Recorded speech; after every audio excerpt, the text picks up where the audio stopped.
magluluto na ako. Ito muna yung taba muna. Pakupsan sa nato. Para basta natin yung taba niya.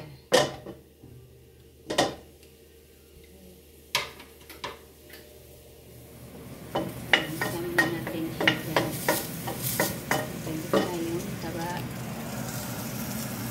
Pagkita natin yung marayan. Natin yung taba para lalabas yung sarili niyang mantika. Kunti lang nilagay. Dagdagan ko naman ito ng avocado oil.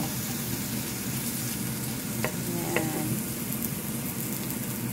Tingnan niyo, after a couple of minutes, yan na, lumabas yung sarili niyang mantika. Ang bili.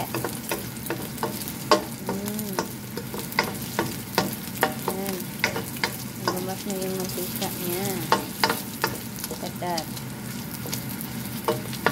Ayan.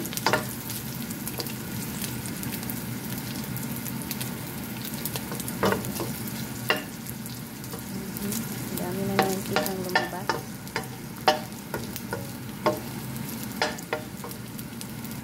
Tingnan niyo guys, ang dami na mantika at napula na siya.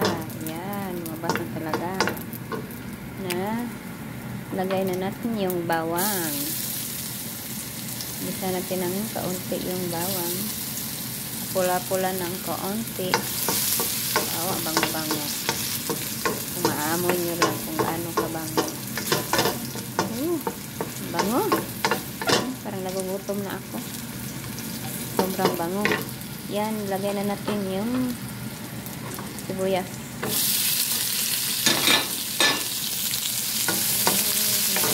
Konti kasi ang lakas ng apoy. Yan na guys. Bango-bango. Bango talaga. Lagay na natin si kamatis.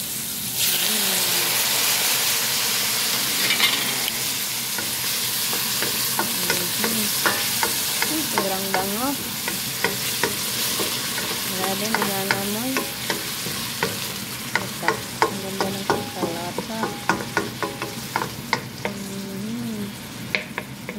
Natin yung kamatis. Okay. Bango talaga. Ito na guys. After a couple of minutes, ayan, durog na yung kamatis. Durog na siya. Kaya, it's time to put our sitaw. Ayan, sitaw natin. Lagyan natin ng tuyo ito. Ang ganda-ganda ng kulay. Let's add a little avocado oil. And then our pampalasa soy sauce. Yung toyo.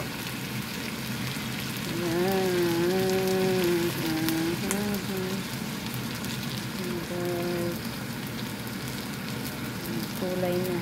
Yan na muna.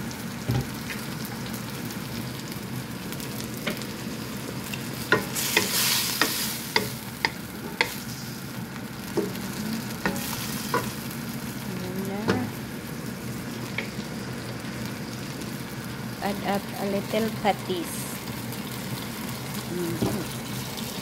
Parang nadaminihan ko yung patis. Lagyan ko ng konting water. Lagyan ko ng konting tubig. Kasi matagal tumaluto itong sitaw eh. Ayan natin. Tapos takpan natin yan. Ayan. Para maluto siya. Okay, let's wait.